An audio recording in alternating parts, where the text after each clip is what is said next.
할렐루야. 오늘 예배에 오신 분들을 주님의 이름으로 환영하며 축복합니다. 오늘 예배 가운데 하나님의 크신 은혜가 넘칠 줄 믿습니다. 다 같이 주께 가까이 찬송하시면서 주님께 더욱더 가까이 나가는 예배가 됩시다.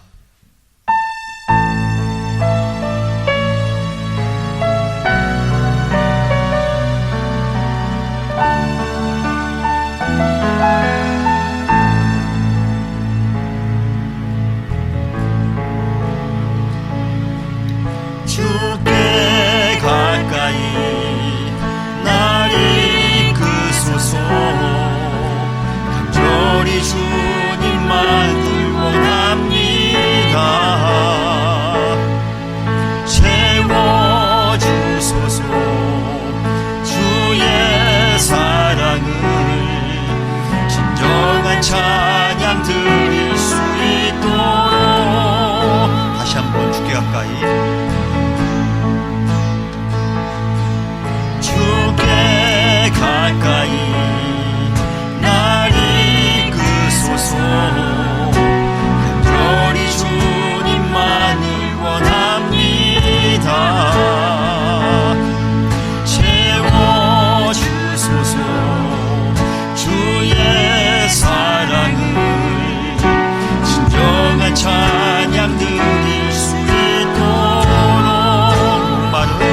목마른 나의 영혼 주를 부르니 나의 맘 만져 주소서.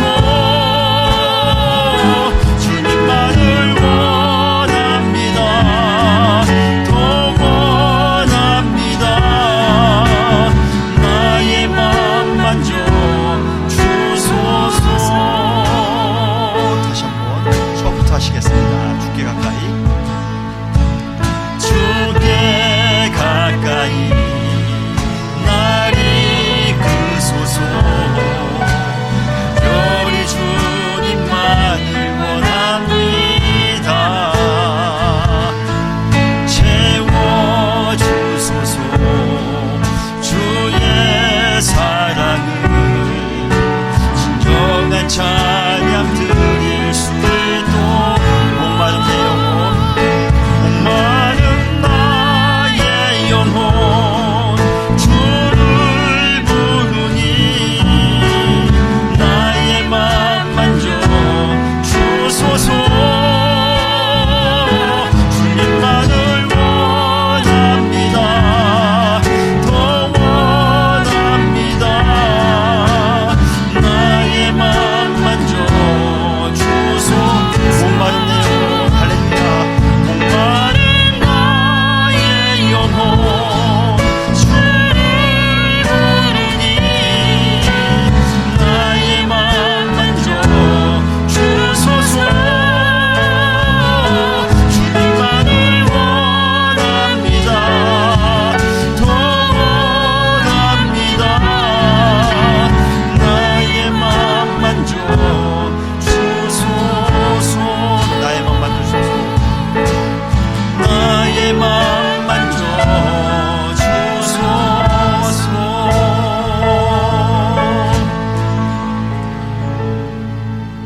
할렐루야. 오늘 예배 가운데 큰 은혜가 넘칠 줄 믿습니다.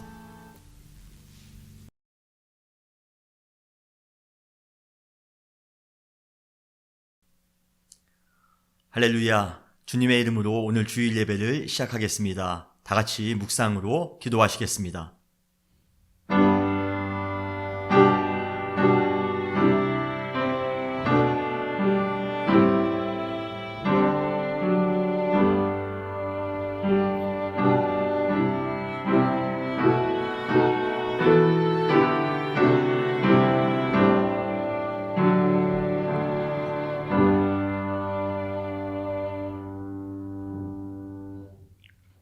내가 주의 이름을 형제에게 선포하고 회중 가운데에서 주를 찬송하리이다. 여호와를 두려워하는 너희여, 그를 찬송할지어다. 야곱의 모든 자손이여, 그에게 영광을 돌릴지어다. 너희 이스라엘 모든 자손이여, 그를 경외할지어다. 그는 공고한 자의 곤고를 멸시하거나 싫어하지 아니하시며 그의 얼굴을 그에게서 숨기지 아니하시고 그가 부르짖을 때에 들으셨도다. 큰 회중 가운데에서 나의 찬송은 주께로부터 온 것이니 주를 경외하는 자 앞에서 나의 서원을 갚으리이다. 겸손한 자는 먹고 배부를 것이며 여호와를 찾는 자는 그를 찬송할 것이라. 너희 마음은 영원히 살지어다. 아멘. 주님 감사합니다. 오늘도 주님께 예배 드릴 수 있도록 은혜 주심을 감사합니다. 오늘 예배가 신령과 진정으로 주님께 드려질 수 있는 예배가 될 수 있도록 주님이여 함께하여 주시옵소서. 오늘 예배를 통하여 회복을 경험하기를 원합니다. 오늘 예배를 통하여 새로운 결심이 있기를 원합니다. 오늘 예배를 통하여 주님의 임재하심을 경험할 수 있는 복된 예배가 될 수 있도록 주님께서 이 예배 가운데 함께 하실 줄 믿사오며 사랑 많으신 예수님의 이름으로 간절히 기도했사옵나이다. 아멘. 이 시간에는 찬송가 35장 다 같이 찬송하시겠습니다. 새 찬송가 35장 큰 영화로우신 주 찬송하시겠습니다.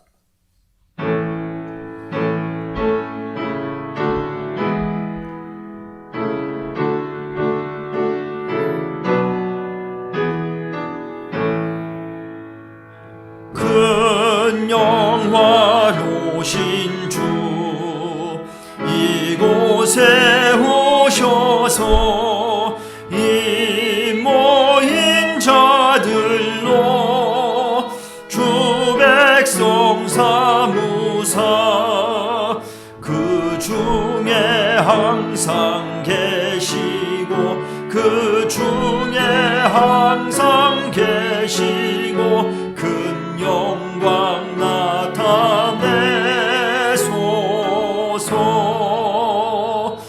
이 백성 기도와 또 예물 드림이 향내와 같으니 곧 받으옵소서.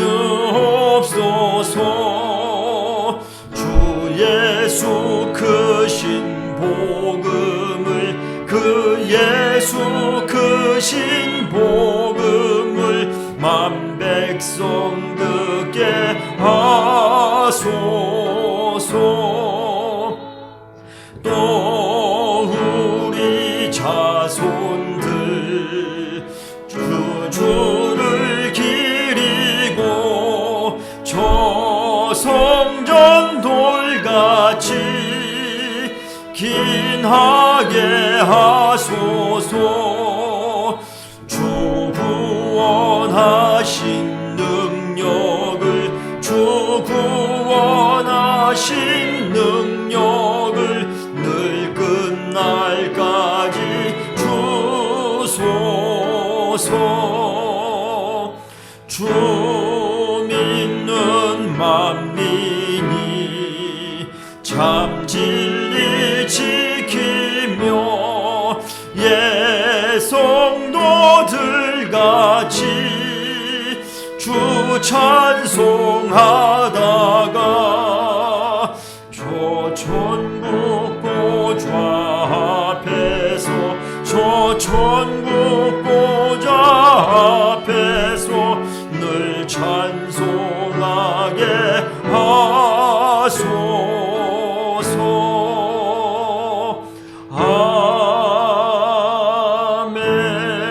아멘.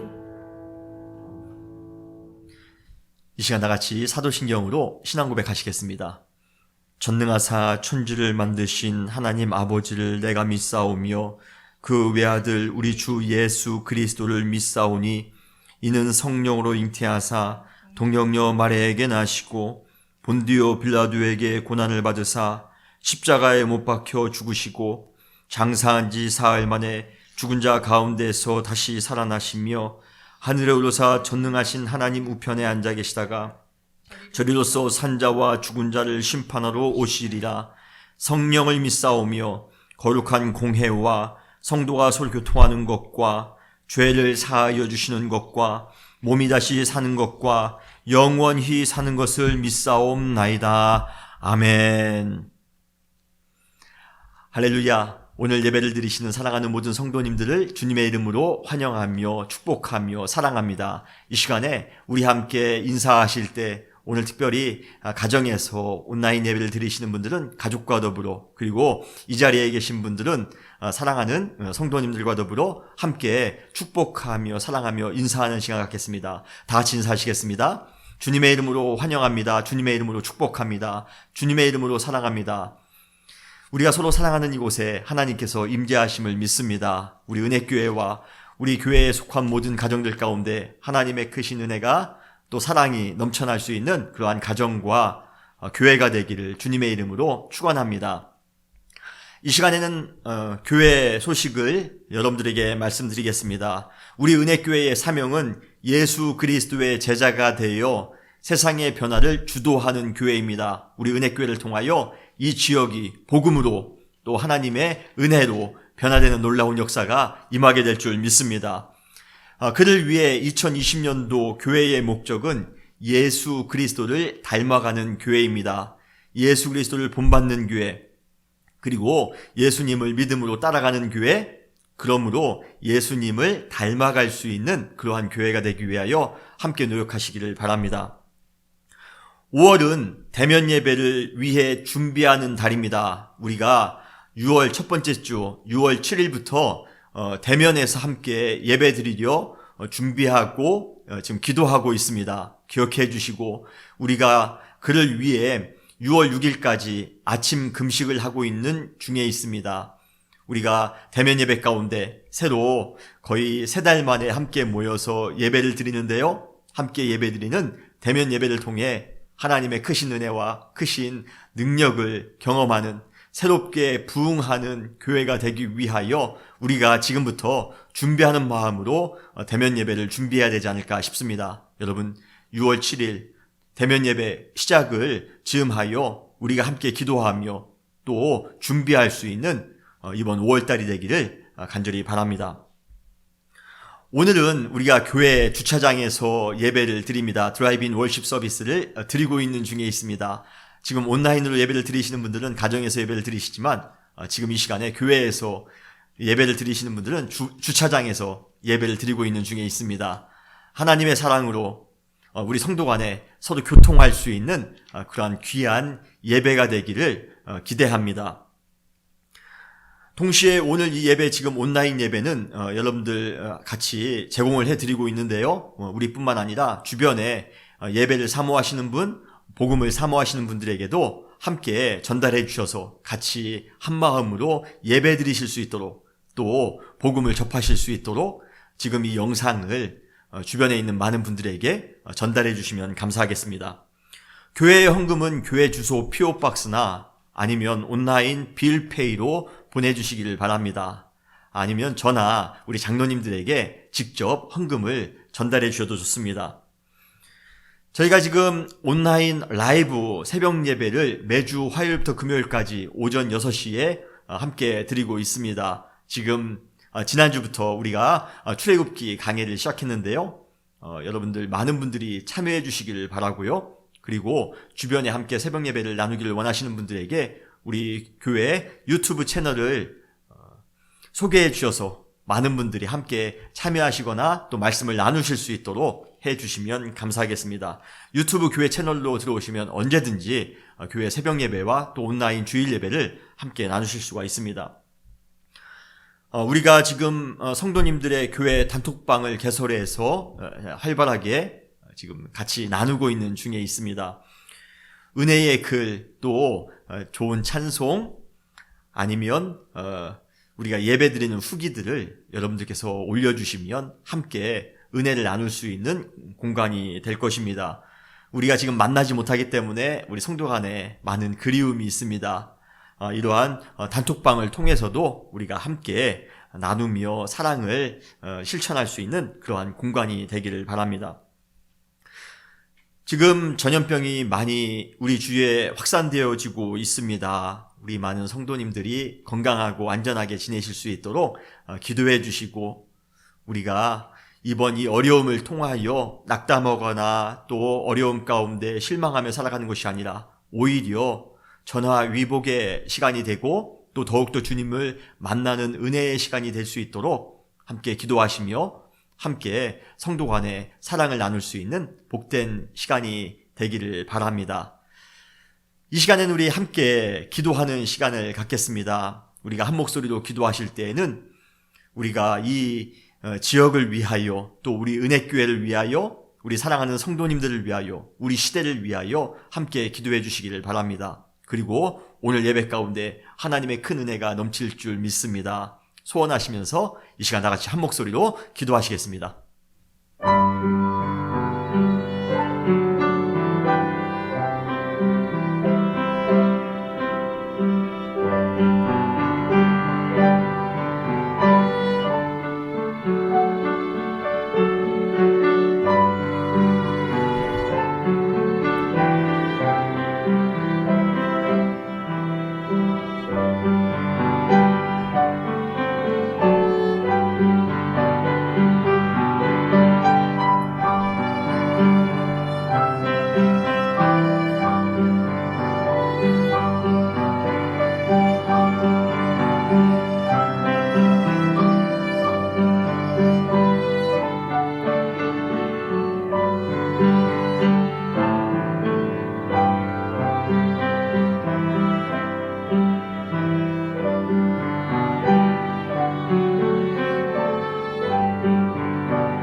이 시간에는 우리 함께 찬송가 50장 1절 부르시면서 헌금하신 그런 우리 헌금을 봉헌하는 시간 갖겠습니다.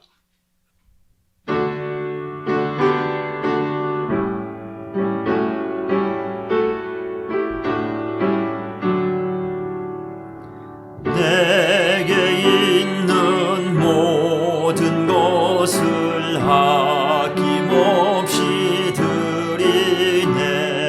사랑하고 의지하며 주만 따라 살리라. 주께 드리네. 주께 드리네. 사랑하는 구주 앞에 모두 드리네. 아멘.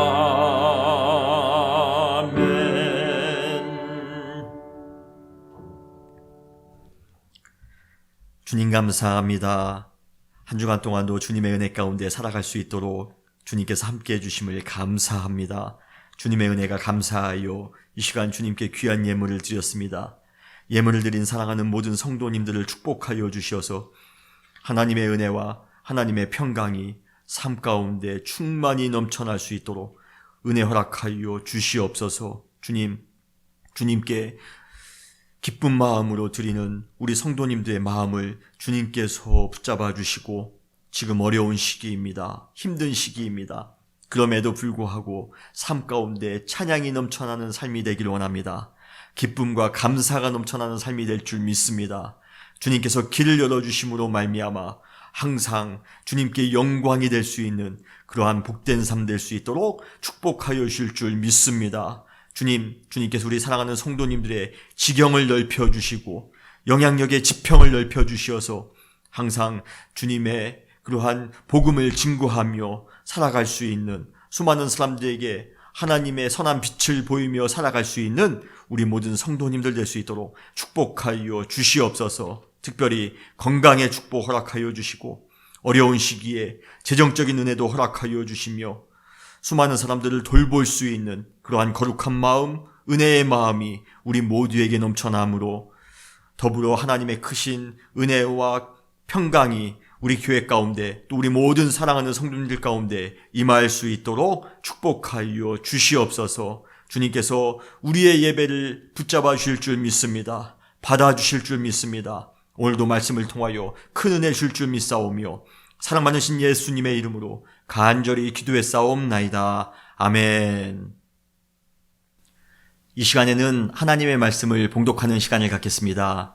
오늘 우리가 함께 나눌 말씀은 룻기 4장 13절로 17절까지 말씀입니다. 오늘 말씀을 최영훈 사모님께서 봉독해 주겠습니다. 이에 보아스가 룻을 맞이하여 아내로 삼고 그에게 들어갔더니 여호와께서 그에게 임신하게 하심으로 그가 아들을 낳은지라. 여인들이 나오미에게 이르되 찬송할지로다. 여호와께서 오늘 내게 기업 물을 자가 없게 하지 아니하셨도다. 이 아이의 이름이 이스라엘 중에 유명하게 되기를 원하노라. 이는 내 생명의 회복자이며 내 노년의 봉양자라. 곧 너를 사랑하며 7 아들보다 귀한 내 며느리가 낳은 자로다 하니라. 나오미가 아기를 받아 품에 품고 그의 양육자가 되니 그의 이웃 여인들이 그에게 이름을 지어주되 나오미에게 아들이 태어났다 하여 그의 이름을 오벳이라 하였는데 그는 다윗의 아버지인 이새의 아버지였더라.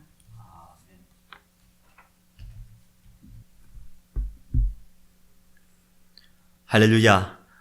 오늘도 말씀을 통하여 큰 은혜가 우리 은혜교회 사랑하는 모든 성도님들에게 임하시기를 주님의 이름으로 축원합니다. 오늘 우리가 함께 읽은 룻기 4장 13절로 17절 말씀을 중심으로 회복의 여인 나오미라는 제목으로 함께 말씀을 나눌 때 큰 은혜가 우리 가운데 넘칠 줄 믿습니다. 전염병 시기를 살아가면서 우리가 익숙해져가는 부정적인 감정들이 있습니다. 공포, 고독, 소외, 침체, 나태, 절망. 아마 이러한 단어들 외에 지금의 상황을 표현하는 부정적인 그러한 단어들을 우리는 얼마든지 더 찾아낼 수 있습니다. 이 단어들이 의미하는 바를 사전에서 정의하는 것은 별 의미가 없다고 생각을 합니다. 왜냐하면 우리가 현재 이러한 감정들을 실제로 느끼며 살고 있기 때문에 그렇습니다. 우리가 실제로 이러한 감정들을 이 어려운 시기에 느끼며 살아가고 있기 때문에 다른 정의를 우리가 굳이 내리지 않아도 우리는 그 감정들에 대한 의미를 충분히 알고 계실 것입니다. 사실 전염병 발생 초기에 이러한 부정적인 감정들과 처음으로 맞닥뜨렸을 때까지만 해도 우리는 도저히 몇 시간도 버틸 수 없을 것처럼 고달팠습니다. 물론 전에도 과거에도 이러한 종류의 감정들을 경험하지 않았던 것은 아닙니다만 이번 경우는 예측하지 못한 상태에서 갑자기 경험했기에 그리고 또 많은 사람들로부터 집단적으로 느끼고 있는 그리고 현대 역사 속에서 매우 드물게 만나는 상황이기 때문에 그리고 우리가 특별히 잘못한 것도 없습니다. 그런데도 불구하고 찾아온 그러한 위기였기에 우리는 더 많은 두려움과 고통을 느끼며 살아가고 있는 것 같습니다. 그런데 발병 이후 3달이 지나면서 이 전염병에 대해 느끼는 감정에 있어 처음과 비교해 더 심각한 문제가 생기기 시작했습니다. 그것은 바로 우리가 그러한 부정적인 감정들에 적응되어 간다라는 것입니다. 두렵고 우울했던 감정들, 고독감, 소외감, 나태한 마음들 이러한 것들이 이제는 우리의 삶과 나름대로 어우러져 새로운 삶의 방식으로 만들어져 가고 있다는 것입니다. 전염병의 면역 체계가 갖추어지기도 전에 그러한 부정적인 감정이 우리 안에 먼저 내성으로 자리 잡고 있는 것 같다는 것입니다. 물론 그러한 부정적인 감정들을 잘 받아들임으로써 그 감정을 극복하는 것은 지혜로운 치유 방법이 될 것임에 분명합니다. 그러나 지금의 상황은 그러한 부정적인 감정들을 자신들에게 유익이 될 수 있도록 창의적으로 변혁시켜 새로운 에너지로 만드는 그러한 수준이 아니라 그러한 부정적인 감정들에 단순히 순응되어져 가고 있다는 것입니다. 더 심하게 말하면 그러한 감정들에 우리는 마비되어져 가고 있다는 것입니다. 고독한 마음들, 소외의 마음들, 처음에는 그러한 마음이 찾아왔을 때 우리의 마음에 큰 두려움이 있었습니다. 이러한 마음을 가지고 평생 살아가면 어떻게 해야 되나 무서운 마음이 있었습니다. 그런데 어느 순간부터인가 그러한 감정들에 만연되어져 갑니다. 그러한 감정들에 무뎌져 갑니다.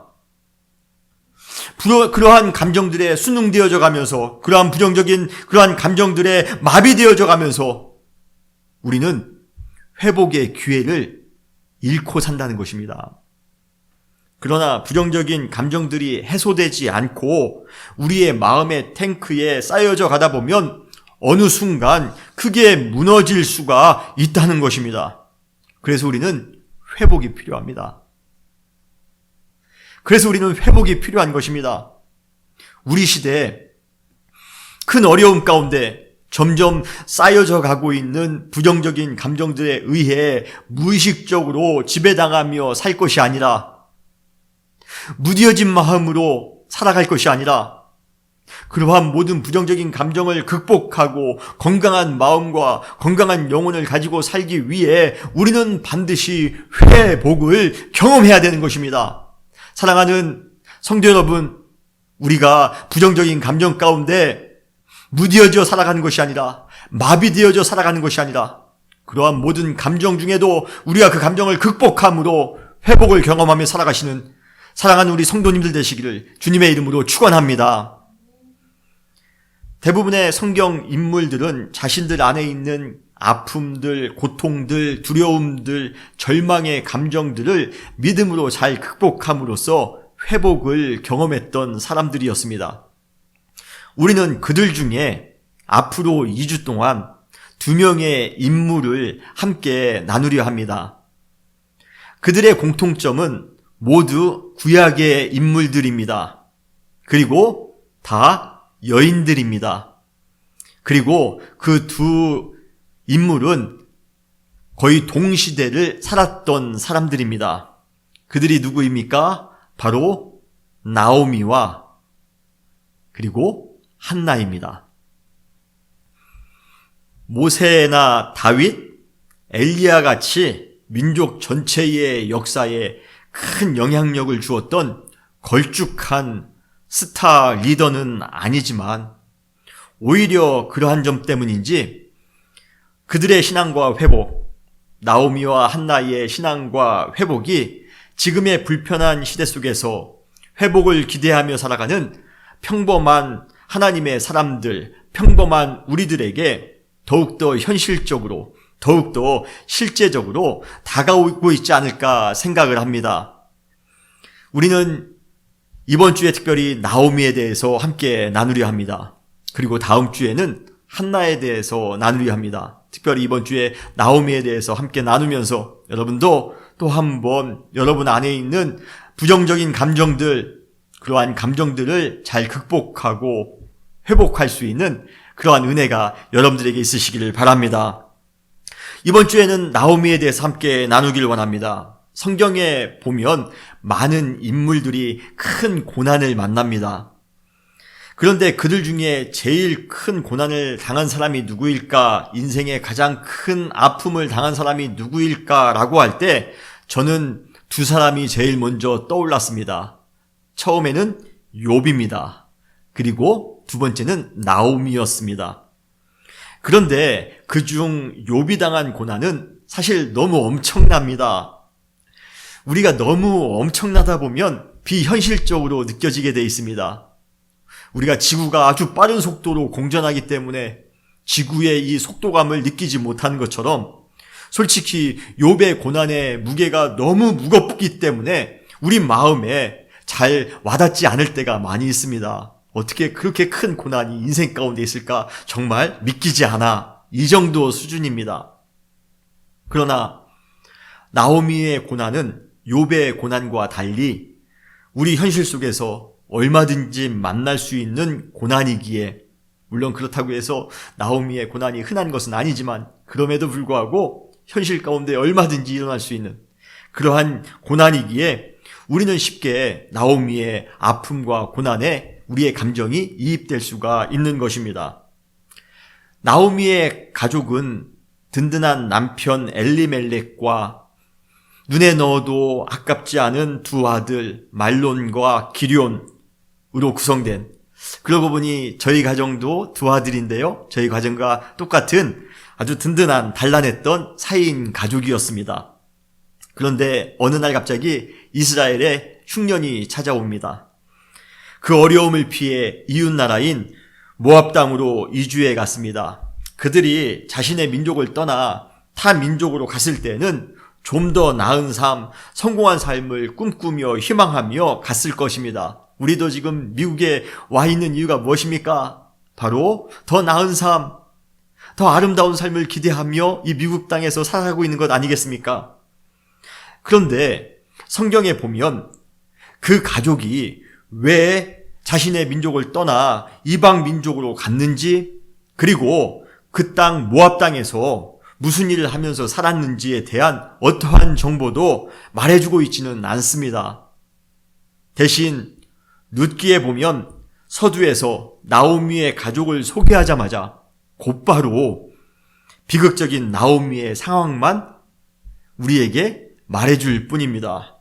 룻기 1장 3절에 보면 나오미의 남편 엘리멜렉이 죽고, 그리고 룻기 1장 5절에 보면 말론과 기럧, 그 두 아들이죠, 그 두 사람이 다 죽고 라고 말씀하고 있습니다. 낯선 타국에 와서 남편과 두 아들을 먼저 죽음으로 보낸 그 어머니의 심정이, 그 어머니의 마음이 어땠을까요? 사실 그 아픔은 체험해보지 않고서는 아마 가늠할 수 없을 것입니다. 제가 아는 장로님 중에 3남 1녀를 두신 장로님이 계신데, 그 장로님의 아내 되시는 권사님이 어느 날 돌아가셨답니다. 그리고 그 4명의 자녀가 차례로 병으로 인해 하나님의 나라에 부름을 받고 지금도 혼자 사신다라는 그러한 소식을 제가 얼마 전에 들었습니다. 그 소식을 듣고 그 장로님의 아픔이 얼마나 아프겠습니까? 아내를 잃고 본인의 내 아들까지도, 자녀까지도 잃는 그러한 아픔 상황이 얼마나 힘들겠습니까? 그러한 아픔의 마음이 느껴져 저도 힘들었던 적이 있습니다. 분명히 나오미도 그러한 아픔을 느꼈을 것입니다. 나오미가 느끼는 그러한 말할 수 없는 고통은 우리가 지금 전염병의 시기를 살아갑니다. 그래서 조금 물질적으로 손해볼 수 있습니다. 좀 여러 가지 고독감을 가질 수가 있습니다. 소외된 마음을 가질 수 있습니다. 나태한 마음을 가질 수 있습니다. 그러나 우리가 이 시기에 느끼는 부정적인 감정과는 결코 비교할 수가 없을 정도입니다. 우리의 아픔을 어떻게 자녀를 잃은 그러한 어머니의 마음과 비교할 수 있겠습니까? 그런데 감사하게도 룻기 마지막 부분에 오면 회복이 불가능할 것 같았던 나오미가 회복하는 장면이 소개되어지고 있습니다. 오늘 우리가 읽은 본문입니다. 룻기 4장 13절로 15절에 보면 이에 보아스가 룻을 아내로 맞이하여 아내로 삼고 그에게 들어갔더니 여호와께서 그에게 임신하게 하심으로 그가 아들을 낳은지라. 여인들이 나오미에게 이르되 찬송할지로다. 여호와께서 오늘 내게 기업 물을 자가 없게 하지 아니하셨도다. 이 아이의 이름이 이스라엘 중에 유명하게 되기를 원하노라. 이는 내 생명의 회복자이며 내 노년의 봉양자라. 곧 너를 사랑하며 7 아들보다 귀한 내 며느리가 낳은 자로다 하니라. 라고 말씀하십니다. 룻기를 읽으면서 참 재미있는 사실은 책 제목이 뭐죠? 룻기입니다. 그리고 룻기의 주인공은 누구입니까? 예, 룻입니다. 그런데도 불구하고 전체적으로 보면 나오미의 고통으로 시작해 나오미의 기쁨으로 끝나는 것이 룻기입니다. 룻기 4장 14절만 보아도 결혼해서 아이를 낳은 것은 룻인데 사람들이 룻과 함께 기쁨을 나누는 것이 아니라 나오미와 더불어 기쁨을 나누고 있습니다. 그만큼 룻기에서 나오미의 회복은 아주 중요한 주제라는 것입니다. 그러기에 우리는 룻기를 통해 나오미의 회복을 배울 필요가 있습니다. 우리보다 훨씬 더 비극적이었고 훨씬 더 고통스러웠던 그녀가 진정한 회복을 경험했다라면 우리 역시 충분히 회복을 경험할 수 있기 때문에 그렇습니다. 사랑하는 성도 여러분, 전염병의 시기, 우리 안에 꽈리를 틀고 있는 부정적인 감정에서 온전히 회복하기 위하여 나오미의 회복을 우리가 배우시는 우리 모두가 되시기를 주님의 이름으로 축원합니다. 먼저 나오미는 인생의 가장 고통스러운 순간에 고향인 베들레헴으로 다시 돌아가기로 결정했다는 것입니다. 그는 가장 어려웠던 순간에 고향으로 가는 것으로 결정합니다. 그러면서 그의 회복은 시작됩니다. 어쩌면 나오미 입장에서는 당연한 결정일 것입니다. 우리도 큰 어려움과 고통을 겪은 곳에는 더 이상 머물고 싶은 마음이 없습니다. 한번 성공해 보겠다고 희망을 가지고 찾아온 땅이었는데요. 그곳에서 남편도 잃었습니다. 그리고 사랑하는 두 자녀도 잃었습니다. 그러니 그곳에 무슨 미련이 더 남아있겠습니까? 고통으로 가득한 땅에서 가급적이면 빨리 떠나고 싶었을 것입니다. 그러나 그렇다고 고향인 베들레헴으로 다시 가는 것 역시도 쉬운 결정은 아니었을 겁니다. 왜입니까? 사람은 고향으로 돌아갈 때 금이 환양해서 화려하게 돌아가고 싶지 과거보다 더 초라한 모습으로 돌아가고 싶은 사람은 아무도 없을 것이기 때문입니다. 그런데도 불구하고 나오미는 지금 고향 베들레헴으로 가기로 결정합니다.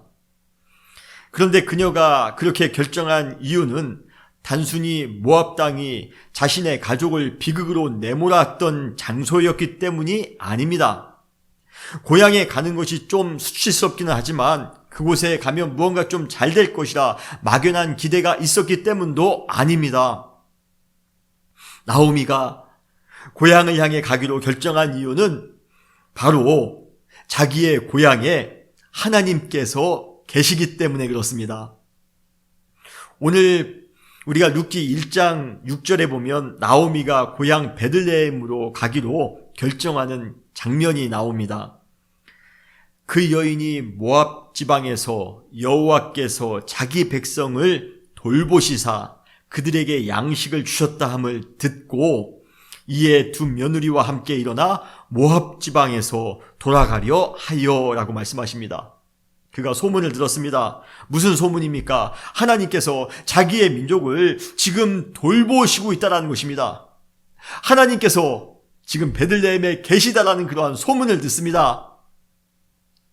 그는 하나님께서 자기의 민족을 돌보시는 것처럼 자기도 돌봐주실 것이라는 믿음을 가지게 된 것입니다.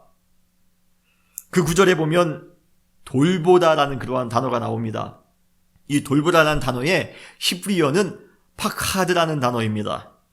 이 단어는 방문하다라는 그러한 1차적인 뜻을 가지고 있습니다. 그리고 방문해서 어느 경우 원수들을 심판하시다라는 뜻도 있고 어느 때에는 방문해서 하나님의 백성을 돌보시다라는 뜻도 있습니다. 나오미가 고향을 가려고 했던 것은 힘든 타국 삶에 홈식, 향수병이 찾아왔기 때문이 아니라 베들레헴은 하나님께서 방문하셔서 은혜로 돌보시는 장소라는 것을 알았기 때문에 그렇습니다. 남편도 지금 없습니다. 자식도 지금 없습니다. 혈혈단신입니다. 외롭습니다. 힘듭니다. 의지할 것이 하나도 없습니다. 그런데 그가 바로 의지할 사람이 누구인지 깨닫게 되었습니다. 누구입니까? 바로 하나님이십니다. 본인이 의지할 사람이, 나오미가 의지할 사람이 하나님밖에 없었기 때문에 하나님이 계신 베들레헴을 가기로 그는 결정했던 것입니다. 금이 한양은 아니었습니다. 너무 초라합니다. 그럼에도 불구하고 그는 하나님이 계신 베들레헴, 자기 고향을 향하여 돌아가기로 결정했던 것입니다. 그것이 그녀의 회복의 출발입니다. 우리도 본향을 향해 가고자 하는 마음을 가질 때 회복이 시작되는 줄 믿으시길 바랍니다. 그렇다면 그 본향은 어디입니까? 우리의 본향은 어디입니까? 바로 우리의 영적인 본향은 하나님의 나라입니다. 여러분 믿으십니까? 우리가 하나님의 나라를 갈망하는 이유는 그곳에 고통도 없고 눈물도 없고 아픔도 없고 금은보화로 화려하게 장식된 유토피아와 같은 곳, 그렇기 때문이 아닙니다. 우리가 하나님의 나라를 갈망하는 그 이유는 그곳에 하나님께서 계시기 때문에 그렇습니다. 하나님의 나라에는 하나님이 계십니다. 그래서 히브리서 저자는 이렇게 말씀합니다. 히브리서 11장 16절에 보면 그들이 이제는 더 나은 본향을 사모하니 곧 하늘에 있는 것이라. 그러므로 하나님이 그들의 하나님이라 일컬음을 받으심을 부끄러워하지 아니하시고 그들을 위하여 한 성을 예비하셨느니라 라고 말씀하십니다.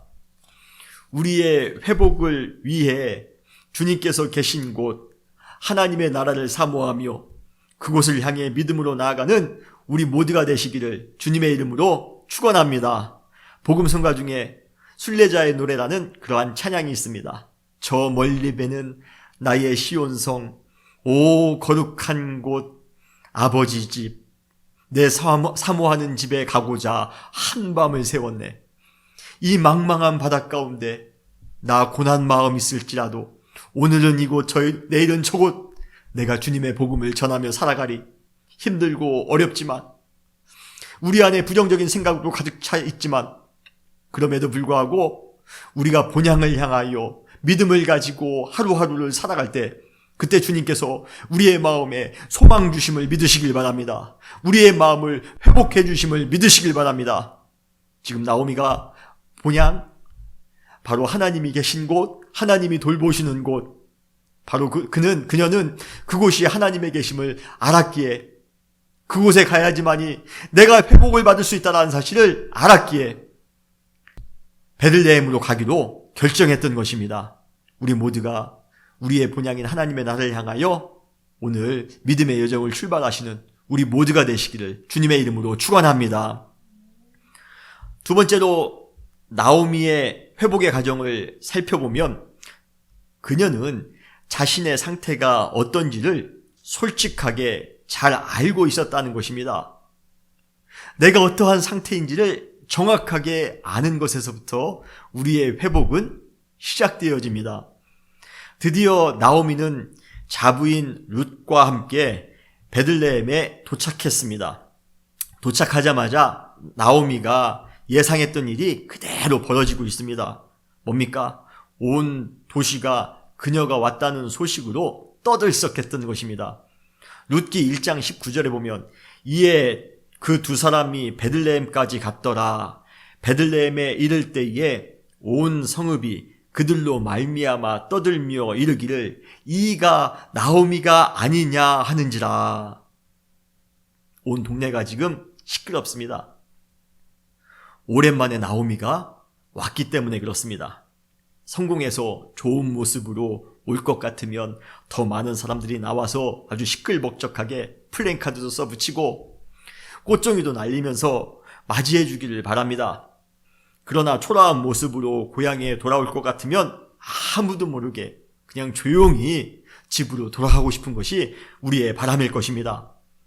그러나 나오미가 베들레헴에 도착하는 날 하필이면 수많은 사람들에게 알려져 그날의 핫 이슈가 되었던 것입니다. 자신의 초라한 모습이 모든 사람들의 말거리로 전락하게 된다면 사람은 더 의기소침해지고 더 소심해지기 마련입니다. 아마 그러한 일을 당한 사람은 관계에 빗장을 걸고 앞으로 평생 누구와 만나 교제하거나 사귀는 것을 꺼리는 폐쇄적인 삶을 살아가게 될 것입니다. 그러나 우리는 그러한 자세가 우리의 마음 가운데 있는 부정적인 감정들을 해결해 줄 것이라 우리는 당연히 생각할 수 없습니다. 나오미 역시 사람인지라 수많은 사람들의 웅성거리는 소리에 상당히 불편했을지 모릅니다. 그러나 그녀는 그러한 소심해지기 쉬운 상황에서 오히려 자신의 감정을 모든 사람들 앞에서 솔직하게 고백하는 전공법을 사용합니다. 룻기 1장 20절에 보면 나오미가 그들에게 이르되 나를 나오미라 부르지 말고 나를 마라라 부르라. 이 구절에서 나오미는 기쁨이라는 뜻을 가지고 있습니다. 유쾌함이라는 뜻을 가지고 있습니다. 반면에 마라는 고통과 아픔이라는 뜻을 가지고 있습니다. 결국 지금 나오미의 고백은 무엇입니까? 자기의 이름을 부르는 사람들을 향하여 이제 자신은 과거에 항상 유쾌한 에너지를 가지고 살았던 나오미가 더 이상 아니라는 것입니다. 오히려 지금은 고통과 아픔을 겪고 있는 마라의 인생을 살고 있다라고 고백하고 있는 중입니다. 이렇게 그녀는 자신의 상태를 정확하게 알았고, 그렇다고 해서 그녀는 자신의 상태를 거짓으로 포장하려 했던 것도 아닙니다. 자기의 그 부정적인 것을 감추려 했던 것도 아닙니다. 사람들 앞에 솔직하게 말하기 위하여 그녀는 지금 노력하고 있습니다. 나는 지금 마라입니다. 나는 지금 아픈 사람입니다. 나는 지금 고통을 받고 있는 사람입니다. 그러나 저는 이러한 나오미의 솔직한 고백이 그녀를 회복시킬 수 있는 단초를 제공해 주었다고 믿습니다. 우리가 회복하지 못하는 이유는 우리의 상태를 모르기 때문에 그렇습니다. 아니, 어느 경우 우리의 상태를 감추려 하기 때문에 그렇습니다. 자신의 상태를 모르기에 회복에 대한 열망과 필요성을 전혀 인식하지 못하는 무딘 인생을 살아갑니다. 제가 설교 서두에 말씀드린 대로 우리 안에 상처와 아픔, 절망과 슬픔, 그리고 나태함의 감정들이 찌끼처럼 남아 우리의 삶을 갉아먹고 있는데 우리는 바보같이 그러한 삶에 익숙해져 가고 있습니다. 무감각해져 가고 있습니다. 그리고 마치 사람들 앞에서 내가 잘 살고 있는 것처럼 자신을 거짓으로 포장하며 살아갑니다. 그러나 그렇게 자기 자신에 대해 부정직해서는 절대로 우리 안에 있는 잘못된 부정적인 감정들을 회복할 수가 없습니다. 우리는 우리의 내면의 상태가 나오미가 아니라, 기쁨이 아니라 마라라는 것을 정확하게 알 필요가 있습니다. 우리 안에 있는 고통들, 우리 안에 있는 아픔들, 상처들, 나태함, 고독감, 소외, 이러한 문제들에 대해 정직하게 우리는 대면할 필요가 있습니다. 여러분, 우리 안에 있는 부정적인 감정과 회피하지 마시기 바랍니다. 도피하지 마시기 바랍니다. 그러한 감정들을 우리가 외면한다고 해서 치유되거나 극복될 수 있는 것이 아닙니다. 우리는 항상 우리의 감정에 솔직하셔야 됩니다. 우리의 부정적인 감정을 우리는 항상 솔직하게 대면하셔야 됩니다. 그것이 우리가 그러한 부정적인 감정에서 이겨낼 수 있는, 극복할 수 있는 출발이 될 수 있습니다. 우리가 누구 앞에 나아가 우리의 감정을 내놔야 됩니까? 하나님 앞에 나아가 우리의 감정을 다 고하시기를 바랍니다. 너 예수께 조용히 나가 내 마음을 토해놓으라. 찬송가도 있지 않습니까? 우리 마음에 아픈 마음들, 우리 마음 가운데 상처 있는 마음들, 우리 마음 가운데 공포들, 우리 마음 가운데 절망들, 여러분, 그거 무시한다고 해서 없어지는 건 아닙니다. 외면한다고 해서 사라지는 건 아닙니다. 우리의 마음의 탱크에 차곡차곡 쌓여져 갑니다. 우리는 그것을 솔직하게 말할 필요가 있습니다. 누구 앞에서요? 바로 하나님 앞에서, 예수 그리스도 앞에서 우리는 모든 우리의 감정들을 다 토로할 필요가 있습니다.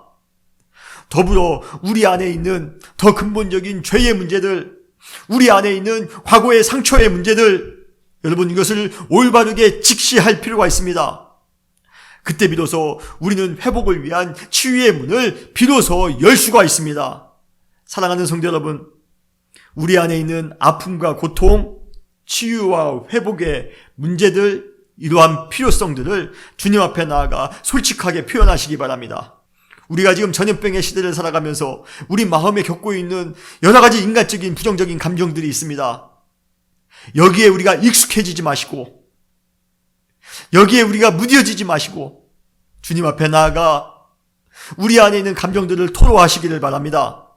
주님이 우리 가운데 부르십니다. 수고하고 무거운 짐진 자들아, 너희 마음에 애통하는 마음을 가지고 있고 너희 마음에 고통의 마음을 가지고 있는 자들아, 다 내게로 오라. 내가 너희를 쉬게 하리라. 주님은 우리를 초대하십니다. 사랑하는 성도 여러분, 우리가 감추는 것이 아니라 주님 앞에 담대하게 용기 있게 우리의 감정을 표현하시기를 바랍니다. 주님, 저 너무 힘듭니다. 주님, 저 너무 아픕니다. 주님, 저 너무 절망스럽습니다. 주님, 정말 저의 인생이 나오미가 아니라 마라입니다. 그때 주님께서 여러분들의 아픔을 치유해 주실 줄 믿습니다. 회복시켜 주실 줄 믿습니다. 나오미가 지금 자기의 마음에 대하여, 자기의 감정에 대하여 솔직했습니다. 나는 마라입니다. 그러나 그렇게 자기의 아픔을 표현하는 순간 그때부터 회복이 시작됐습니다. 사랑하는 성도 여러분, 우리 안에 있는 아픔들 회피하지 마시고 하나님 앞에 다 아뢰시기를 바랍니다. 주 예수께 나아가 다 아뢰시기를 바랍니다. 주님은 지금 여러분들의 마음을 치료하시기 위하여 기다리고 계십니다. 그 주님 앞에 나아가 우리의 모든 것을 다 고할 때에, 솔직하게 고할 때에, 정직하게 고할 때에 우리는 회복될 수 있는 줄 믿으시길 바랍니다. 세 번째로 나오미가 회복을 경험할 수 있었던 이유는 그녀가 하나님의 아주 세밀한 섭리에 민감했기 때문에 그렇습니다. 룻기는 마치 한 편의 단편 영화를 보는 것 같이 아주 흥미진진한 스토리로 가득합니다.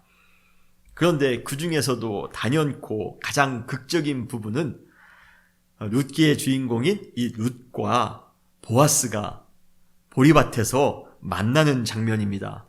룻기 2장 3절로 4절 보면 저는 룻기 말씀 중에서 이 구절을 제일 좋아합니다.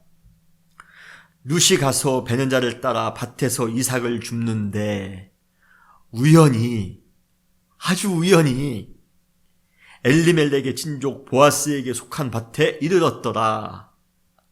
마침 보아스가 베들레헴으로부터 와서 베는 자들에게 이르되 라고 말씀하고 있습니다. 여기에 보면 두 단어, 우연히라는 단어와 마침이라는 단어가 유독 눈에 띕니다. 이방 여인이며 형편이 아주 어려웠던 룻이 보리를 줍기 위해 우연히 도착한 곳이 바로 그 당시에 유력했던 보아스의 밭이었습니다. 그런데 바로 그날, 여러분, 보아스가 이 사람이 유력한 사람이라 정말 바쁜 사람입니다. 그런데 마침 그가 보리를 추수하는 현장에 머물렀다는 것입니다. 방문했다는 것입니다.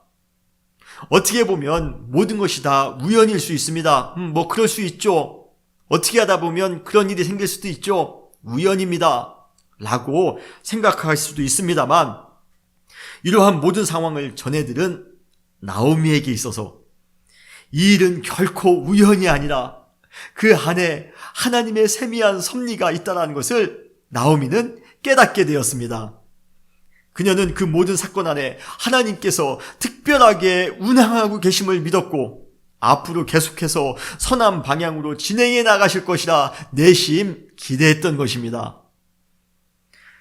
우리가 살아가는 인생의 과정 속에 역사하시는 하나님의 섭리를 깨달을 수 있는 영적인 민감성과 영적인 지성을 가지고 있는 것은 매우 큰 축복입니다.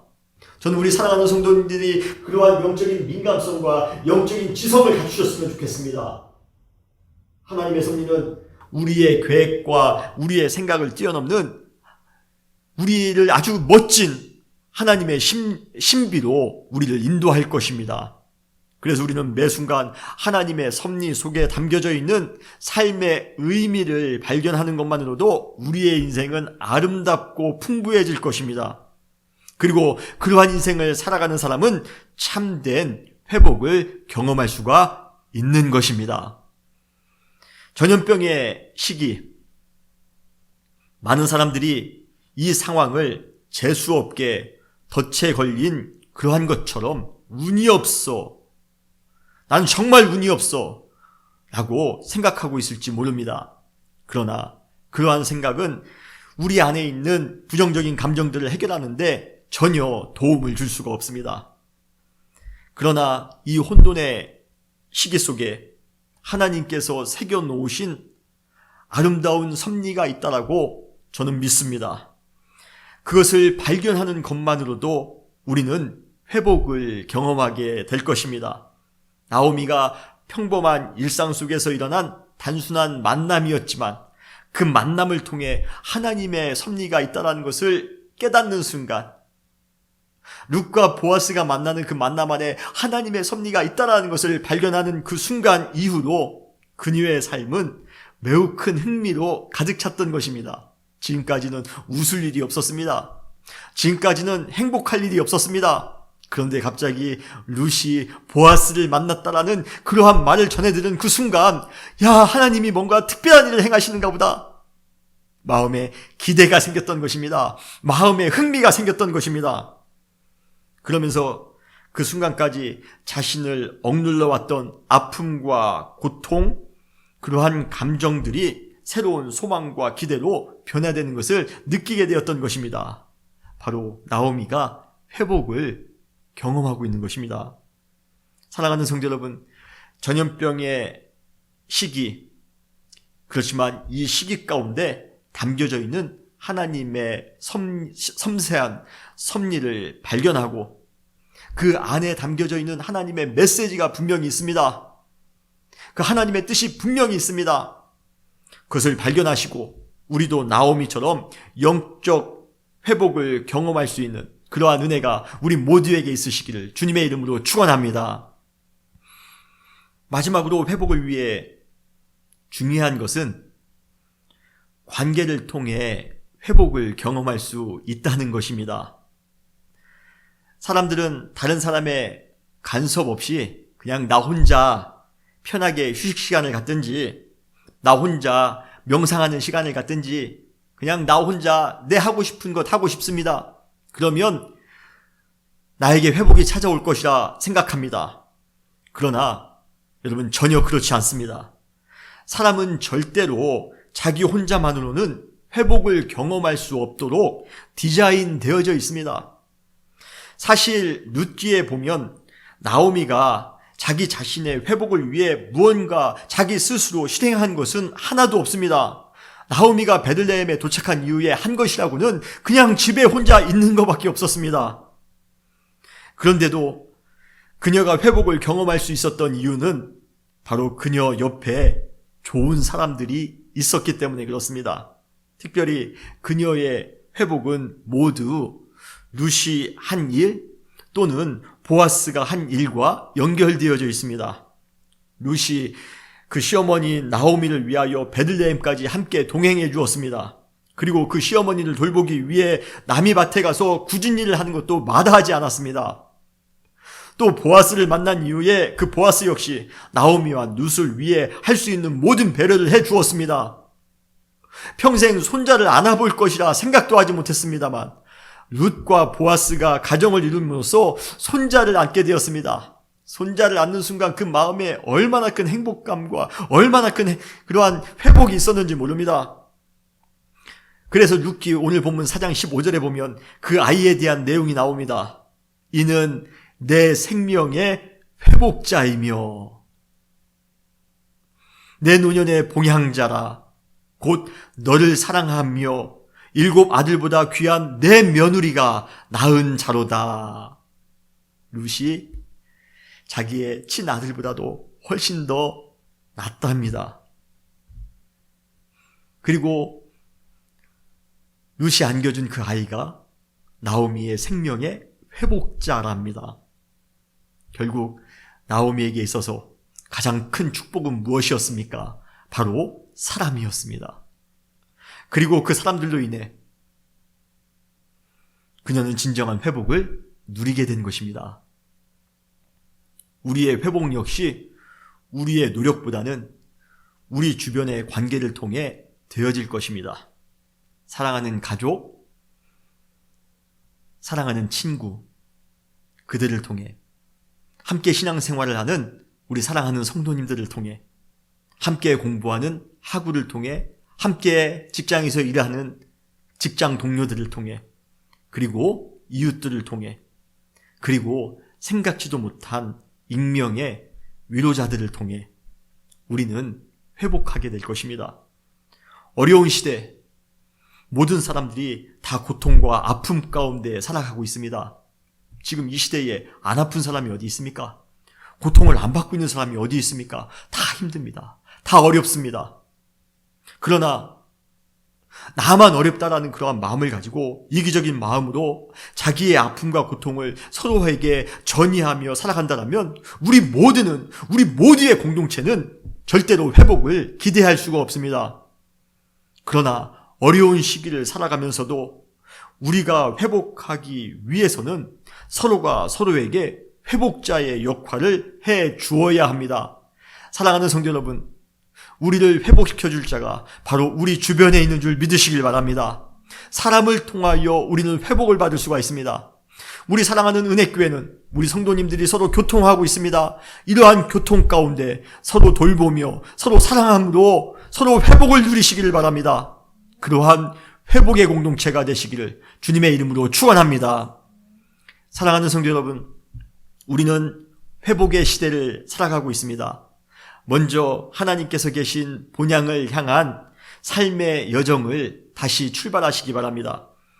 우리의 본향, 우리의 소망은 하늘에 있습니다.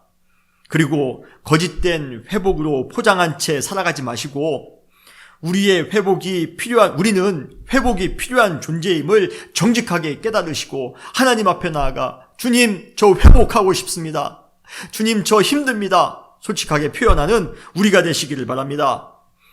우리는 하나님 이 전염병의 시기 안에 담겨져 있는 하나님의 그 섭리, 하나님의 뜻, 하나님의 메시지가 무엇인지를 분별할 필요가 있습니다.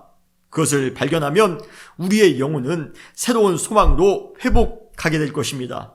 그리고 우리 주변에 있는 모든 사람들이 우리의 회복을 돕는 회복자이며 우리 자신 역시도 다른 사람의 회복을 위하여 돕는 회복자임을 아시기를 바랍니다. 그때 우리의 삶이 마라와 같았을지 모르지만 다시 나오미로 회복하게 될 줄 믿습니다. 우리의 삶 역시 기쁨으로 가득 찬 회복의 삶이 될 줄 믿습니다. 그러한 회복의 삶을 살아가시는 이 힘들고 어려운 시기에 우리 사랑하는 모든 성도님들은 회복을 경험하며 살아가시는 우리 모두가 되시기를 주님의 이름으로 축원합니다. 다시 기도하시겠습니다. 주님 감사합니다. 오늘 나오미의 회복을 통하여 주님 우리에게도 회복이 필요합니다. 주님 우리를 회복하여 주시옵소서. 회복을 위한 갈망, 회복을 위한 필요성을 가질 수 있도록 은혜 주심을 감사합니다. 주님 어려운 시기에 우리 모든 사랑하는 성도님들이 진정으로 회복될 수 있는 모든 부정적인 감정에서 모든 죄의 문제에서 상처의 문제에서 회복될 수 있는 우리 모든 사랑하는 성도님들 될 수 있도록 축복하여 주시옵소서. 사랑 많으신 예수님의 이름으로 간절히 기도해 싸움나이다. 아멘. 이 시간에는 우리 다 같이 찬송가 408장 나 어느 곳에 있든지 함께 찬송하신 이후에 축도로 예배를 마치겠습니다.